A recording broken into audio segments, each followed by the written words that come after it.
Administration of Ateneo de Manila University, Regis University MBA program of Denver, Colorado, USA. He also finished his Doctor of Education at De La Salle University, Dasmariñas. Let us all welcome Dr. Aldrin Antivola. Okay, thank you so much, Ms. Joni.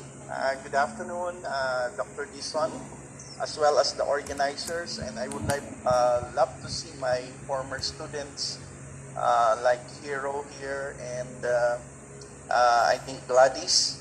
So thank you so much for the opportunity given to share my expertise this afternoon. This is not just for PUP, but of course, I think there's a lot of schools who are attending this afternoon's activity, which is this particular webinar. Okay, parang ano lang ayoko magbanggit ng pero sige, babanggitin ko na, parang Bulaga lang mula Apari hanggang Hulo Kasi nakita ko yung mga attendees, talagang maraming schools, Siguro shout out na rin kung saan ako nanggaling, saang probinsya, kasi nakita ko maraming taga Legazpi. Okay? And ang speaker nyo ngayon, proud Divinian. Okay? Galing din po sa Divine Word High School, Elementary and High School. Okay? So, siguro simulan natin kaagad, dahil can I have now the control of the slide, please? Pa-share po.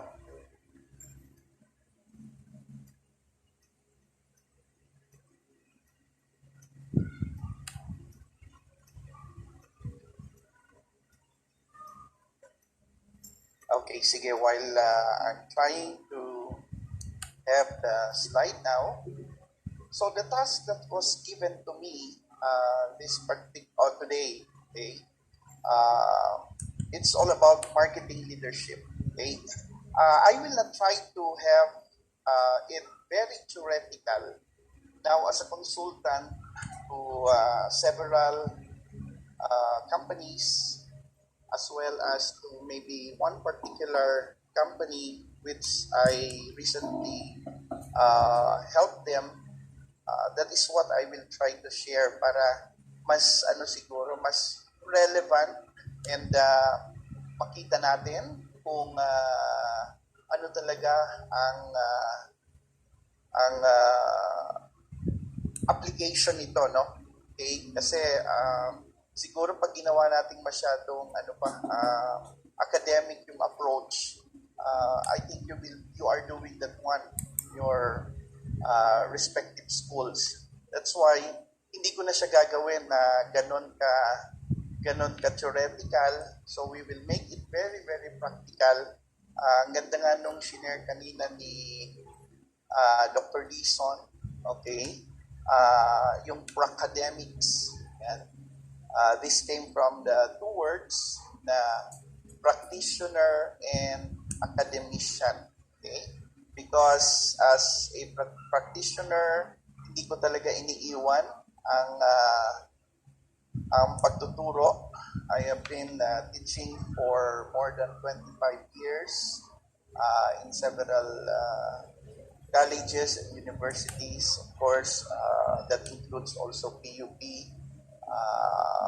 Colegio San Agustin, Olivares College.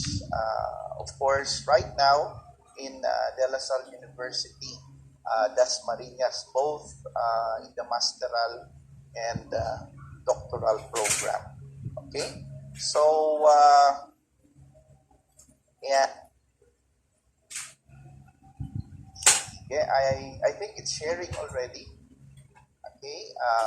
Gladys, can you just please confirm it's sharing already? Okay. So the task that's given to me is to share about how to have this, what you call leadership. Okay? Ayan. Now, word ko lang. Okay, in a competition, you would notice that there will always be, sabi nga, merong first, Parang may susunod, may second, may third, or fourth, and so on and so forth. Okay? Now, in business, there is also a competition. That's why there could also be this equivalent first, second, and third. And normally we call it the leader, the challenger, the follower, and the nicher. Okay, so we will focus since the task that is given to me is to talk about being a market leader. So there is what and there is where we will try to focus our discussion. So we all know, and maybe for some who have went through this discussion already, as to what is exactly a market leader. So usually it is someone who holds the largest market share in a particular industry. Okay, and market leaders also may also be the first to develop a certain product or service. Now, what are the ingredients for a market leader? Well, because sometimes what we know only is great companies are market leaders. And if they are great companies, then we know that they are market leaders. And when we talk of great companies, always what comes into our mind, okay, there is or we have Microsoft, okay, Facebook, and so on and so forth, okay, because these are great companies. Pero later on, what I will try to share with you, okay, because I'll be asking that particular question, because sometimes it's very hard to discuss market leadership, because it is tantamount of saying yung may karapatan lang na magkaroon ng market leadership ay yung mga malalaking kumpanya. Okay? Pwede ba yon? Okay? Na yung malalaking company lang, yan lang ang may pwede nating tawagin na market leader sila. Okay? But we will try to have it later on. Now, as I have mentioned, the ingredients for a market leader, okay, what makes them great is a combination of people. Okay, so these are now the employees within the organization or the company, the strategy that they have, how they do it, execution, and of course, the purpose. Okay, kasi all of these things, even the ways I will be sharing with you, of course, those are just ways, those things are strategies, but let me remind you that we have actors and actresses who would be doing that one and who would be doing that one. Okay? So, you have people. Okay? So, that's very important. You have people, again, the strategy, execution, and purpose. Okay? Why also execution is very important? Because you may have the people, you may have good strategy. Okay? Pero, ito napakabagal nyo naman. Okay? Napakabagal nyo. Wala din. Hindi kayo magiging market leader nun. And of course, purpose. Now, the question is, case in point, because I would like to have an example. Sabi ko nga, kanina, parang pag sinabing market leader, ang lagi lang natin naiisip. Okay, for example, here in the Philippines, when we talk about QSR, okay, quality service restaurants, pag sinabing, market leader, alam na natin yan. Alam na this. And who is that? Jollibee. Okay? Pero bakit yun lang ba yung mga malalaki lang na company? Now, my question is, can an SME, yung tipong may produkto lang, ginawa sa bahay nila, can they be also a market leader? That's my question. Okay, so what would be the answer? Sige, if you have the chance na you can interact with me, can you answer my question? Can an SME, okay, a small medium enterprise, okay, business, become a market leader? Okay, can you just say yes or no? Can you type yes or no? Possible ba yun? Na ang isang maliit, kahit nga siguro isama na natin yung micro. Okay, very good. Okay, very good that you agree that it is possible. So meaning to say, later on, maybe if you become an entrepreneur or maybe you become part of an organization, okay, even though how small is your business, how small is your company, it is possible that you can make them as a market leader. Okay? Hindi yan lang sa mga malalaking kumpanya dahil pag dapat bago ka maging market leader, malaking kumpanya ka muna. Okay? And I will share with you, okay, with all modesty, I will share with you paano na ang kahit isang SME, maliit na company, can also be a market leader. Okay, let's try to see. Now, sabi ko nga, case in point, para mas makarelate tayo, okay, maybe for some of you, you haven't heard, okay, of what is Delphas. Okay, maybe in the province, okay, hindi pa ninyo kilala kung sino si Delphas. Okay? But later on, lalo na ngayon, ayan, we have students, we have different participants. Sabi ko nga, mula Abari hanggang Hulo. Now, probably with this, you would start having that awareness now. Na meron palang Delphas who has a product of what you call ginger turmeric. Okay? And it is available, and you will notice later on, hindi lang dito sa Manila, hindi lang sa Cavite, okay, later on, because you have several supermarkets right now, like if you have Robinsons in your particular place, then you can find this one. And later on, you would notice, or maybe some of you would like to become or to start having your small business. Okay, and maybe you would be interested of having this particular product.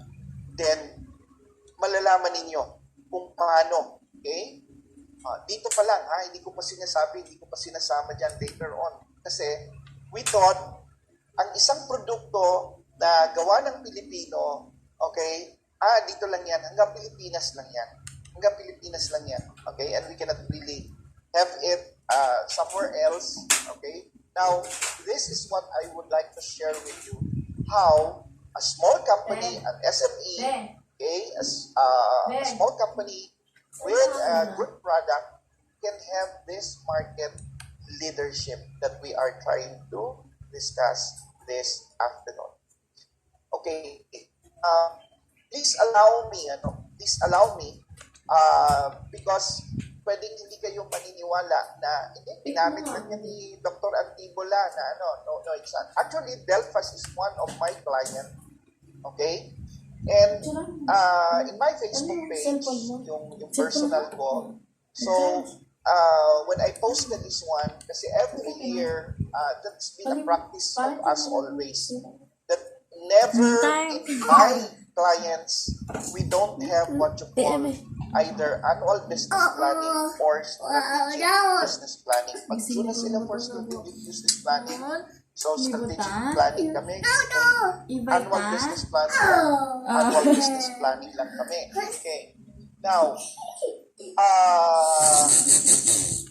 well, nung nakita ito ng CEO, so the CEO of Miss Isabel Nuestro Ponsalan,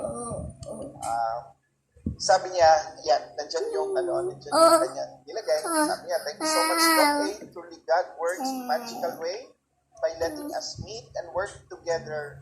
You're a lifesaver to us, Delphas products. Kudos to you, sir. You're an excellent expert mentor.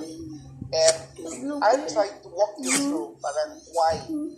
Okay? Ano ang ginawa ko? Ano ang ginawa namin sa company nila dito sa Delphas? Ano yan? Okay. Ano yan? So sabi ko Nakain kanina, akala natin pag itong mga backyard business lang, hanggang Pilipinas lang yan. But right now, if you may have the chance right now, okay, you can go to, let's say you can browse if you want, okay, then you can go to Amazon.com and you can browse Delphas 12-in-1. Yan, nakita niyo dyan sa may taas niya, okay, you browse it and sa search bar niya, Delphas 12-in-1, and you would notice, pag lalabas yan, ito ang makikita ninyo. Okay. Now, parang magtataka tayo, ordinaryong produkto dito sa Pilipinas, Wait lang, be. but we are distributing it worldwide, globally. And that is through Amazon. Okay? So, ibig sabihin, okay, later on, pag may time siguro, I can just show the Facebook page of Delphas Food Products also dahil nandun yung mga post nila just last week, okay? They ship about 60 boxes of this product. Okay? Now, probably you will ask, sino naman ang market nito? Sino ang market? Kung ang Jollibee nga, di ba? Kung ang Jollibee nga, kung nasaan na sila sa iba't ibang lugar, sa ibang bansa. Dahil, ano ang ginawa ni Jollibee? Dahil may mga Pilipino. Doon naman ba? And itong sa labat, sabihin na lang natin para mas maintindihan natin. Kasi pag medyo English, ginger, turmeric, okay? Sa labat, maaaring may mga Pilipino na naghahanap ng salabat. May makukuha silang luya, pero malamang yung luyang hinahanap nilang yon, hindi nila mahahanap yung anghang na hinahanap nila. But through Delphas, yung namimiss nilang lasa sa salabat, nandyan. Makukuha nila yan. Kaya even you are in other places around the globe, around the world, if you want and if you wish to taste the salabat, then you can still have it because it is available through Amazon.com. And they can just order it, okay? Especially right now, that most of us are into online transaction already dahil nandiyan na tayo sa digital, di ba? Marketplace. Okay? We are no longer, very few na lang yung nasa the marketplace. But maybe you will ask me, Doc A, madali ba yan gawin? Okay, this is my honest answer. It is not an easy task. Why? Because becoming a market leader doesn't happen overnight. Okay? Siguro i-ano ko lang muna pala, qualify ko paano ka nakakasiguro, Dr. yung Delphas, market leader? Okay? If, let's say, I will mention some brands of the competitor brands of Delphas, like Yamaguchi, Emperor, okay? Yes, you can find them dito sa Pilipinas. But, can you find them sa Amazon? Hindi madali. Kasi, bago man sila, before they can have it, marami kang dadaanan. Like, hahanapan yan. You have the FDA, the Food and Drug Administration, you have the HACCP, you have the halal, and other requirements. Solid yan ang Even the nutrients content and so on and so forth. So, hindi madali. Okay? You have to go through Kaya nga, becoming a market leader doesn't happen overnight, but rather it takes careful planning and hard work. That's the reality of it. Now, so therefore, you might have doubt. So, sige daw. We have these questions in mind now. How to become successful market leader? Are there effective ways to become market leader? Or how do Live market natin? leaders attract leads and get new customers Sino at sa fast pace? stock mo? And this is what we will try to answer in this particular Sino? webinar. Okay? So I will try to offer you Maganda. some effective ways to become a successful market leader. And let's start with number one. Number one is pick your spot. Okay? Pick your spot. Now, what do I mean by this? Yes, we have also here in the Philippines. But other than Philippines, since we define our target market, who are Filipinos, and Filipinos are not just concentrated within our country, but there are a lot of Filipinos in other countries. So therefore, we focus on that. Okay? Kung dito sa parang illustration na nakita nyo, di ba? Ang dami, maaari. Pero we focus on the core. Sino yung core namin? Okay? Kasi mas madali mag-identify, okay? At saka mas madali maging, mas madali maging market leader kapag ka maliit ang dinefine mong market. Okay? Pag maliit yung dinefine mong market, mas madali ka maging market leader dyan. Pero kung klinay mo, hindi, basta lahat, the whole world, only few can do that. And these are really the great companies. Okay? And maybe like Google, yan, mga number, ano yan? Well, of course, Amazon, yan. Alam natin yan. Okay? Second, focus on customer. Okay? You have to always listen to your customer. The problem with us, especially Filipino Always entrepreneurs, ask for feedback. okay, hindi nakikinig sa kung ano ang Isa pa, sinasabi ng kanilang customer. Isang picture. Kasi ang orientation ng karamihang mga negosyante or nagnenegosyo dito sa Pilipinas, pinagpipilit nila kung ano ang gusto Saan lapit? nila. Diyan. Which is a big no-no. This time, you must be customer-oriented. Okay? Baba mo. Customer-oriented, wherein you should know what your customers are looking for, what they need, and what they want, and you should be able to anticipate future needs, wants, and trends. Third, you should be a purple cow. Honestly, even me, I haven't seen a purple cow. Okay na. Kung meron po kayo, Purple? you Iba were kang able purple. to travel to other countries and naipasyal kayo ng relative nyo, tapos nakakita na kayo ng purple cow. Please. Okay? Kahit sa Korea, wala nito. Yung Purple Island, palagay ko. Okay? Do we have armies? May mga army ba tayo dito? Okay? Sino mga BTS army dito? Ayan, nagtaasan. Ang pati taga-tech team, nakita ko meron. Okay?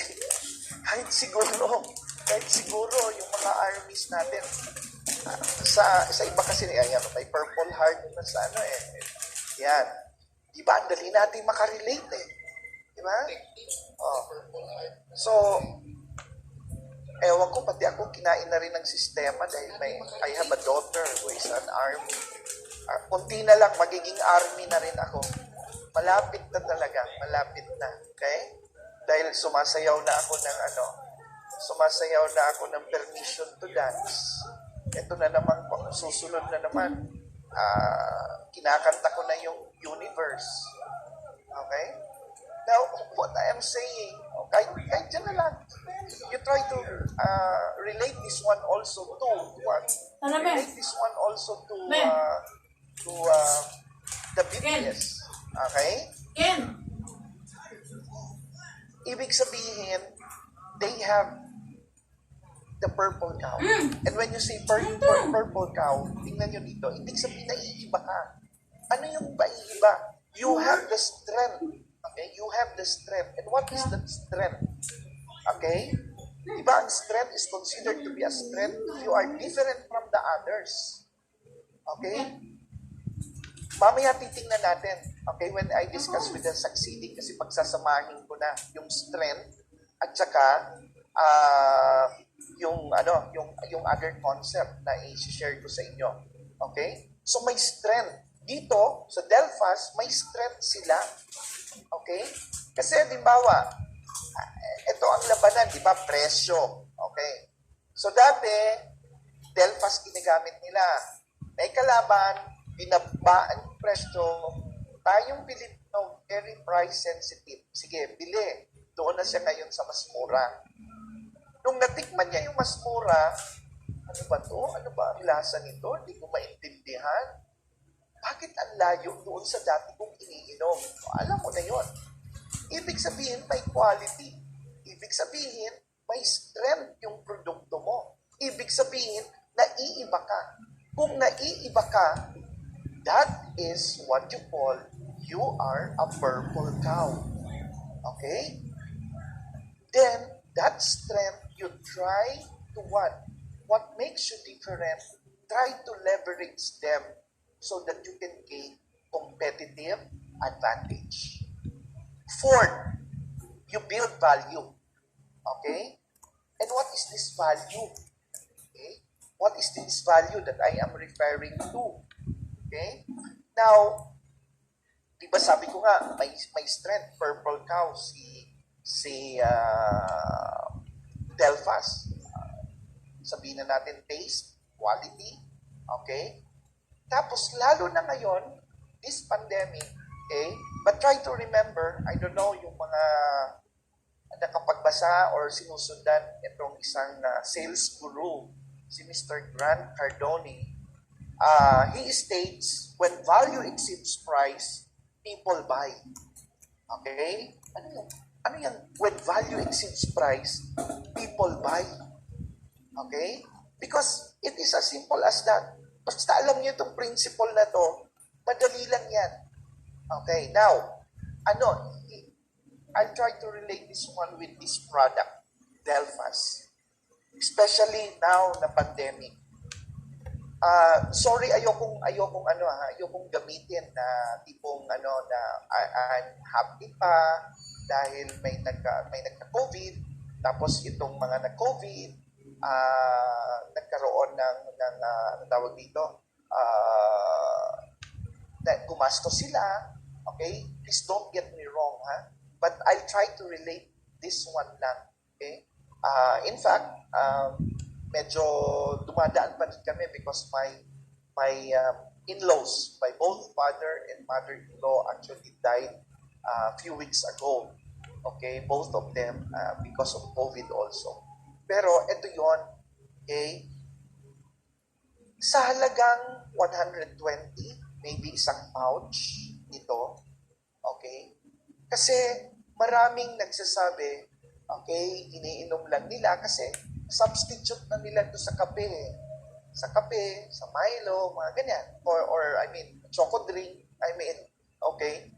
Substitute na nila ito kasi mas nakikita nila may health benefits, okay? Antioxidant, and so on and so forth. So yun na yung iniinom nila. Okay? And I don't know kung may mga umiinom sa inyo ng salabat. Okay? Tapos kung iniinom to, ang sarap tapos kahit lalo na sa gabi bago ka matulog. Okay? So iniinom. Ngayon, they felt na even yung pag iniinom nila kasi araw-araw, okay? Now, with the cost of 120, pero kung halimbawa, medyo napapaganda naman yung health status mo na hindi ka nagkakasakit, medyo ano ka na hindi ka tatamaan itong COVID na ito. Dahil di ba, pag COVID, tapos na hospital ka, okay, you will be spending a lot. Okay? May mga friends ako na sabihin natin survivors who share their experience. And part of their sharing is the expenses that they have. That they even have more than 500,000 nung na-hospital sila. Okay? Pero may iba naman nagkikwento kasi actually, the employees themselves within the company, itong si Ma'am Isabel, talagang ang ginawa niya, lahat ng empleyado, binibigyan niya ng free. Okay? Ito, lahat ng empleyado. Okay? Ang sabi niya, basta inumin nyo lang yan lagi para at least kahit papano, may panlaban tayo sa COVID. Okay? And they're just doing it. And, well, with God's blessing probably, so far, okay, for the time being, wala pa namang nagkakaroon ng case doon mismo kasi sa planta nila, may mga production operators, even nasa offices. So far sa planta nila, and meron nag-share, pero sabi ko nga, walang therapeutic claim, wala akong sinasabi, na may Pero ibig sabihin, rather than spending this much, kung ito, na maliit lang ang gagastusin mo, okay, then therefore, it gives value. Kaya ang sinasabi ko, when value exceeds price, di ba, na imbis na gagastos ka, baka magkasakit ka, samantalang ito lang ang investment mo. You know the concept of ROI, okay? Return on investment. Maliit lang invest mo, pero ito makukuha mo. Okay? So, hindi ka manghihinayang. So, bibili ka. Yan ang sinasabi ko na dapat meron ka rin ganyan that you can have that what you call value. Second to the last, third to the last. Move fast. I don't know if you are aware, yan nilagay ko dito, and this is in fact a book nga pala. Dati, ginagamit ko lang yan as a quote. Pero ngayon, when I browse it, may book na pala. Okay? Kasi sinasabi ko, dati, it is the big that eats the small. Okay, anong ibig sabihin yan? A good example of that, Microsoft. Okay. Si Microsoft, malaking company yan. Itong mga nagpo-produce ng mga bagong software, maliit lang yan. Ngayon, si Microsoft, hindi natatakot yan sa mga maliliit na yan. Bakit? Maliit ka. Yan ang tingin ni Microsoft sa kanila. Maliit ka, kakainin kita. And I think you know what happened. Yan ang nangyari kung bakit nabuo itong PowerPoint, Excel, okay, yung Microsoft Office. These are different products ng iba-ibang mga companies. Dahil maliliit lang to, threat ngayon ito kay Microsoft. Sa ginawa ni Microsoft, binili niya. Tapos pinackage niya, ginawa niya Microsoft Office. So yung ownership na ngayon ito, na kay Microsoft na. Noon yon, it is the big that eats the small. This time, hindi na yun ang labanan. Ang labanan ngayon, it is the fast that eats the slow. Kaya ngayon, kung babagal-bagal ka, maiiwanan ka.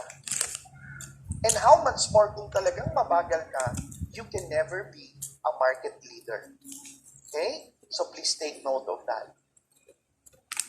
Second to the last, master the mindset game. And what is that mindset? Parang ito yung kay Carol Dweck, Dr. Carol Dweck. Okay? You have what you call the fixed mindset and the growth mindset. Na dapat sa organization ninyo, lalo na yung mga tao ninyo, you should have that growth mindset. Kasi kahit anong gusto ninyong gawin, kung ang mga tao ninyo sa organization ninyo, sa company ninyo, dyan sa business ninyo, kayo ay fixed mindset, I am telling you, you will never grow. Because Ang kailangan sa growth mindset or to have growth or to have progress, dapat you innovate. And how can you have innovative people if all of them are fixed mindset? So yun, dapat makakreate kayo ng tao, kaya nga diba, ingredients, isa doon your people. And your people should have the growth mindset. And lastly, okay, meron po atang, ayan, pampaganda daw ng boses. Meron lang i-raise ng hand. Later on na lang po namin entertain po, no? Okay. So, after na, meron naman tayong Q&A. And lastly, live your brand. Okay? Be ambitious with your marketing or with marketing. Look for new and creative ways to market your product and connect with customers. Okay? The crux of beating your competitors is to have your own unique position in the mind of the consumers. Okay? Kung pwede, payagan niyo ako magyabang ng konti. Okay? Kung sa akin i-apply, ito, how I create unique position. Sa pangalan ko pa lang, tawag sa akin, Doc A. Pag sinabing Doc A, alam niya yan. Alam na nila yan. Si Doc Aldrin yan. Pag sinabi namang #forever mentor, walang iba yan. Kundi yung napakapoging doktor na speaker nito ngayon, si Dr. Aldrin Antibo lamang yan. Okay? No, kidding aside, okay? Browse nyo sa Facebook, #forever mentor, yan. Okay? Makikita ninyo yan. Now, what I'm just saying is that, kaya yung iba, pag naalala nila, basta may naalala ko noon na magaling na speaker na makakatulong sa basta alam ko, Doc A ata siya. Okay, sige, browse na lang natin. Ang importante, nagiging top of the mind ka. Ngayon, how can you have also, let's say yung Delphas, yung top of the mind sa mga tao? Okay? That is what you should create. Yung product mo, maging top of the mind. Na yun kaagad ang iniisip. Diba? Kahit maglaro tayo ngayon, halimbawa, pag sinabi nyo, kape, ang una ninyong maiisip is Starbucks. Right? Pero yung maybe ordinary yung kape, okay? Siguro depende kung ano yung market. Kung yung market medyo yung wala mo na, hindi pa kaya yung paggastos ng malaki, dito muna ako sa 3-in-1. Ano yung 3-in-1? Baka, ano ba yan? Great taste, coffee ko, okay? Kasi, ilagay mo lang yan, feeling Starbucks na rin yan. O pwede rin yan. And I think it depends on the market that you have. Now, there is one very good from Martin Torma, okay, na how to live your brand. Ito simple lang. Know, say, sell, and do. Ulit. Know, say, sell, and do. And what is that? To do branding, well, you just know who you are and how you are unique. So dapat, ikaw muna, alam mo, kilala mo ang produkto mo.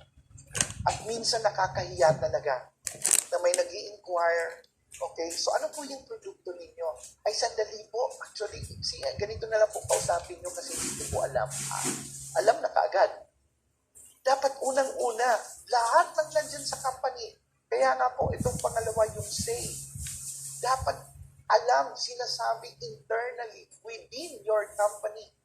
Okay? So say it internally. Now, kilala ninyo yung produkto nyo, alam ninyo dyan sa loob ninyo, then you might be, or you are confident already, sell it now externally. Okay? Nandun na tayo sa pangatlo. And lastly, do it like you mean it. Okay? So, gawin mo kung ano ang dapat. Ito ang produkto namin. Ito. And soon, okay? Soon, I am hoping you will be Meeting also itong brand na ito, the Delphas product. Okay, kahit siguro some of you will have plans also of migrating to other countries. Even in the future, I am telling you, Delphas food products, especially the ginger, turmeric, you will find it. Okay? Because we are very sure we can maintain and we will maintain our market leadership. Now, final thoughts, you deserve to be a market leader. Okay? As much as anyone else. Kahit sino, pwede. Lahat may K. Hindi lang kung sino lang ang dahil hindi, lahat pwede. Okay? Now, just try to be audacious, be bold, be courageous, okay? Take intelligent risk. The rewards will be incredible. Okay? So, be a leader. Find opportunities to be different. Stay focused on what your customer wants and continually value add, okay, and innovate. Give it to them. Do this and you won't have to worry about your competitors. Huwag mo nang problemahin yung competitors mo. Bakit? Yung competitors mo ang mamomroblema sa'yo. Bakit hindi namin? Diba? Parang dito lang yan sa between the Jollibee and McDonald's. Oh, pasensya na, baka may mga crew tayo dito na nag-work sa. Okay? Dito sa Philippines, hindi nila talaga mapataon ang Jollibee. In other countries, McDonald's is always number one. They are the leader. But why is it they cannot do it here in the Philippines? Okay? Kaya yan ang malaking problema ni McDonald's. Bakit hindi niya mapataob-taob talaga? So, ang ginawa na lang ni McDonald's, nag-create na lang ng market niche. Okay? Kaya, na-position nila man doon. Meron naman silang pinag-position na naman itong McDonald's. Okay? So, similar to that. So, if you have that one, just focus. Kung gusto nyo maging market leaders, hayaan mo. Problema sila. Kasi di ba, yan naman nandiyan yung challenger, follower. Sige, suluhin mo sila. Okay? Pero huwag mong hahayaan na mawawala sa'yo yung position. And yung tinatawag niyan is yung maging complacent kayo. Yung iba kasi nagiging complacent. Akala nila dahil number one sila. No. Dahil akala ninyo, kayo lagi number one. Wag. Bakit? Pag natulog kayo ngayong gabi, pag-ising nyo bukas, baka bukas, kayo na ang nasa huli. So, don't be complacent also. Okay? So, with that, I think that's my last slide given to credits to Jignac and Delphas. Of course, now, are there any questions? Kung bakit ninyo tinanong bakit yan ay hanger, sa inyo na lang po pala isipan kung bakit hanger po. Okay? So, thank you so much and keep safe always and soon, hopefully, I would love to see you all maybe in person pag nakakapag-travel naman ulit tayo. Maraming salamat po. Thank you so much and have a blessed day. Thank you. Thank you so much, Dr. Antivolo, for an interesting and mind-blowing discussion. I believe our participants, especially to those aspiring market leaders, got so much takeaways from you, sir. And if my partner will ask me what my takeaways from this discussion, actually, I have many takeaways, sir. But my favorite is, it is not the big that eat the small, it's the fast that eat the slow. Right, that's so Precisely. brilliant, Johnny. Thank you so much, sir. So that's right, partner. The discussion was indeed interesting. I like what he initially said, that a great leader makes up of people, strategy, execution, and purpose. Parang Miss Universe yan, beauty with a purpose. I like it because purpose is a reason for which something is done or created, and every business has to have a strong purpose to succeed. So that being said, we will give our participants an opportunity to ask some questions in relation to the topic. But we will only accommodate 3 questions due to time limitations. So guys, please type in your question on the Q&A chat box.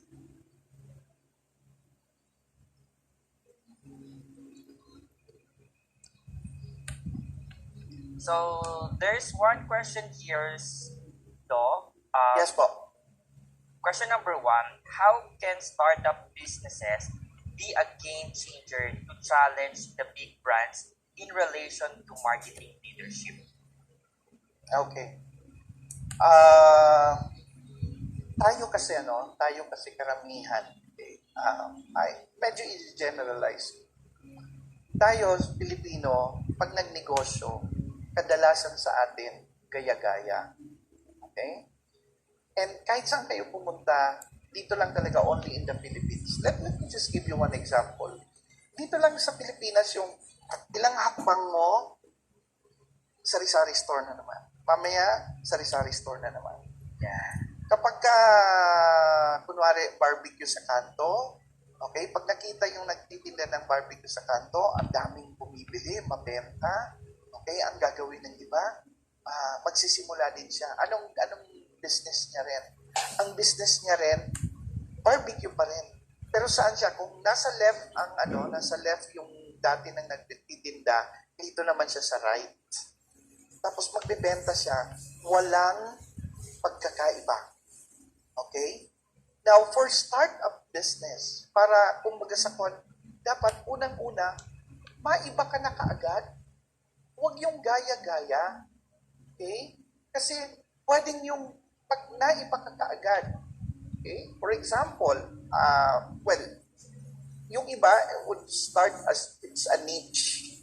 Okay? It's a niche, di ba? For example, ang isang niche natin ay si ano na nga itong sandals, sandugo. Okay? Sandugo, di ba? Niche siya sa mga adventurers, and so on and so forth. Then, nagsimula siya sa sandal. Okay? Pero paano niya napag-grow yung business niya? Pero, very specific now to a certain market dito sa mga adventurous people, adventurous person, dahil yun ang market segment nila. So doon sa market segment na yon, sila ngayon ang market leader doon. So kung po pwede, pag nag-start kayo ng business, please, pwede yung iba na, wag naman yung gaya-gaya na lang. Okay? So that's my take doon sa question na yon. Okay, thank you. Thank you so much, sir. That is true in our neighborhood, sir. At we have at like 3 na nagbebenta po ng barbecue. So, Walang that's really pagkakaiba. true. Oo. Opo. Ito na lang, pero kung sa tindahan, ito na-appreciate ko. Okay? Paano mo malalaman na magaling? Tindahan, sari-sari store, nagbebenta ng mantika. Di ba madalas ang mantika is nasa gin na bote, di ba? Pero mas ma-appreciate ko kung yung isa doon, nagbebenta ng mantika, saan niya nilagay? Nilagay niya sa ice candy na lalagyanan. Okay? Why? What makes it different? Different from others. Kasi ang kinikater niya, yung talagang bumibili lang ng tingi-tingi. Kasi ang kaya din lang bilhin din yung tingi-tingi. Okay? Thank you so much, sir. So another question, how and when can business owners guarantee that their business is already equipped to take leadership in their respective business industry?